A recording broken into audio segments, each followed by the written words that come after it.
Evangelism, inspired by the story of Jesus and the woman at the well, presented by Jamie Gomez.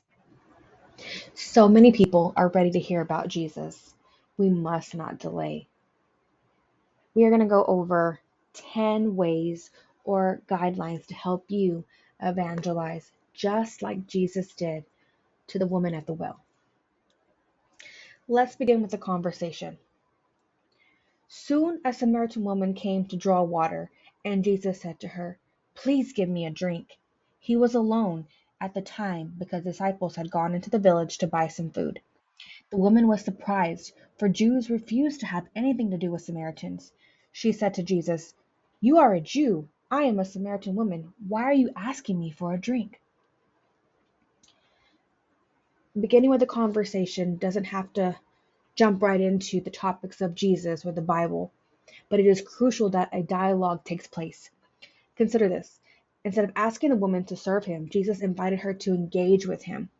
He intentionally placed himself in a position of need, creating an opportunity to meet her far greater needs. This illustrates the power of genuine connection. Let's make it a priority to initiate meaningful conversations. Secondly, ignore the cultural barrier. Christians frequently confine their friendships and their connections to those who share their beliefs and lifestyles, leading to local churches that are largely homogeneous and excluding significant members of the community.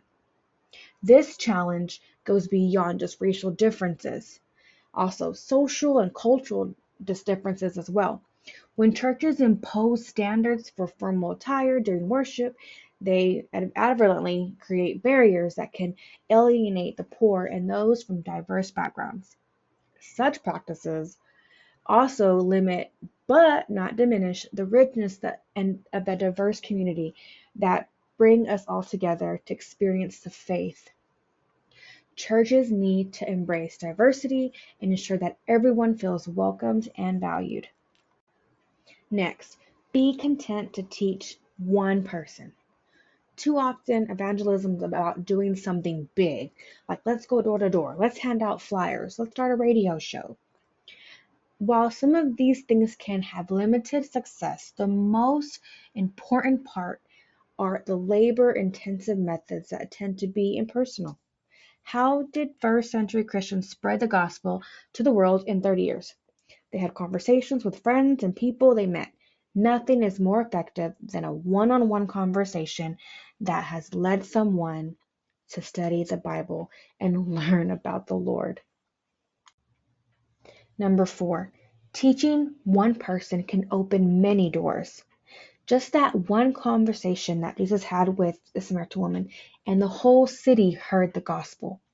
The people with whom we connect and share Christ open doors to a whole new circle of friends and opportunities.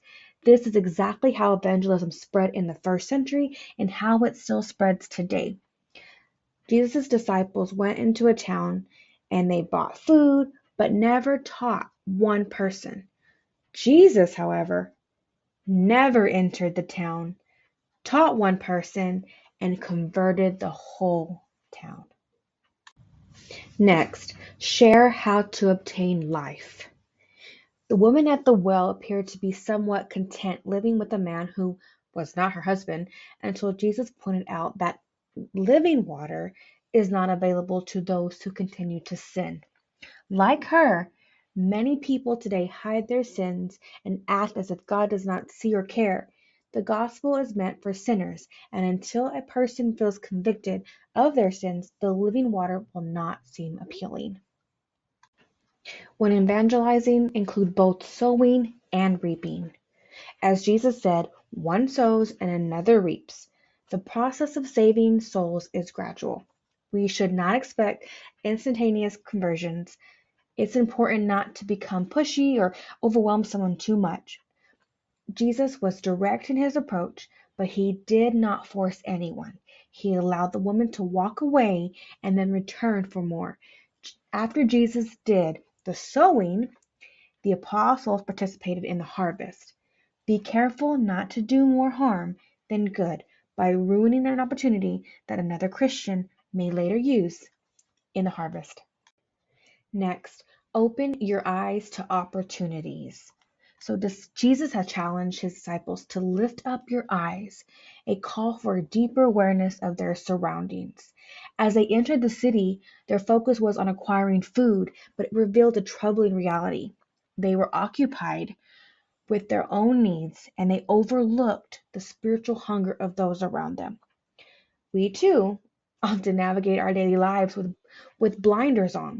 We fall and we think and pray for people that we encounter, but our conversations frequently lack depth, and our self-absorption limits our ability to make a meaningful difference. Open your eyes to these opportunities. Let's embrace these opportunities to connect, uplift, and serve others, recognizing their needs alongside our own. There is an urgency. Sharing the gospel is urgent. Opportunities pass us so quickly. Delaying or waiting for a better time can lead to eternal loss for those who do not know Christ.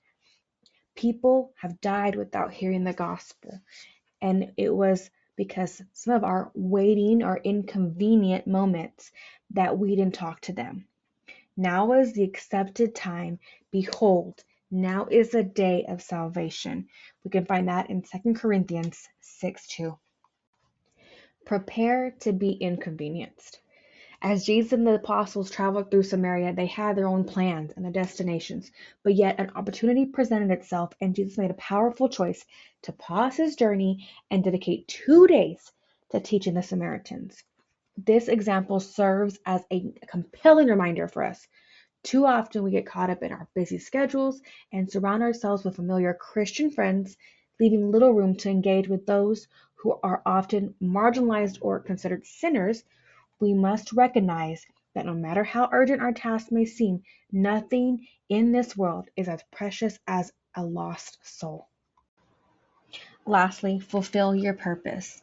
There is nothing more than fulfilling your purpose by witnessing to a lost soul. Jesus has called us to be the light of the world. It is through saving the lost souls that we discover our true purpose and make a lasting difference in the world. Friends, these are just a few guidelines to help you evangelize and spread the gospel of Jesus Christ. Make sure that you're doing this on a daily basis.